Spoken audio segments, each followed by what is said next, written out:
Zifa bana gayver etken canım. Eti yani. Parşilek.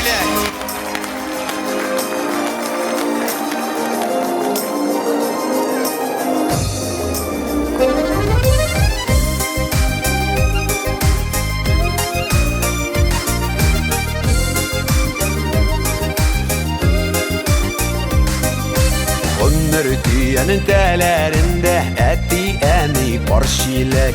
Durmuş alın barganlarda, bağlamı deyip yanganlarda, ikisi birge kirek.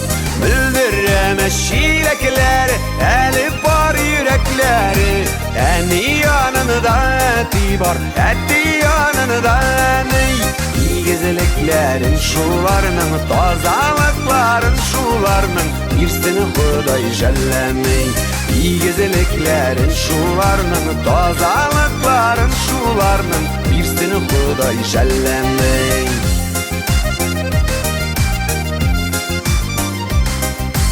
Kuşlarday sayraşıp üstük ömrü kiyini tegizide, şaypalamadı parşilekler, bir yıldan bir adımda atlauga iki gizide.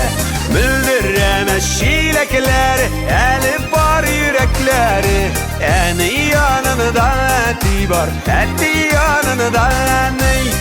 Gezeliklerin şularının, tazalıkların şularının, birsini Huday jellemey. İyi gezeliklerin şularının, tazalıkların şularının, birsini Huday jellemey.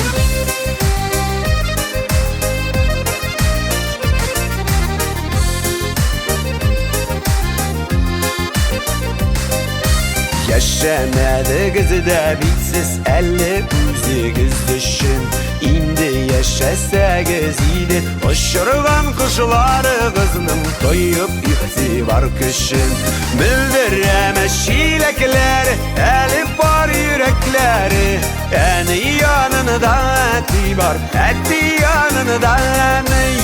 Gezeliklerin şularının, tazalıkların şularının, birsini Huday jellemey.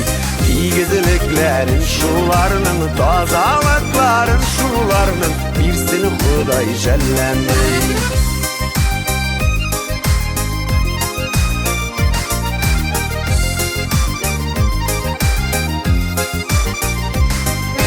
Tügülemezsenin parşilekler, tügülegen tuğluk bulmaz.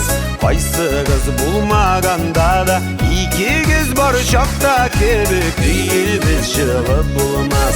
Müldüremez şilekler, eli var yürekleri, eni yanında eti var, eti yanında eni.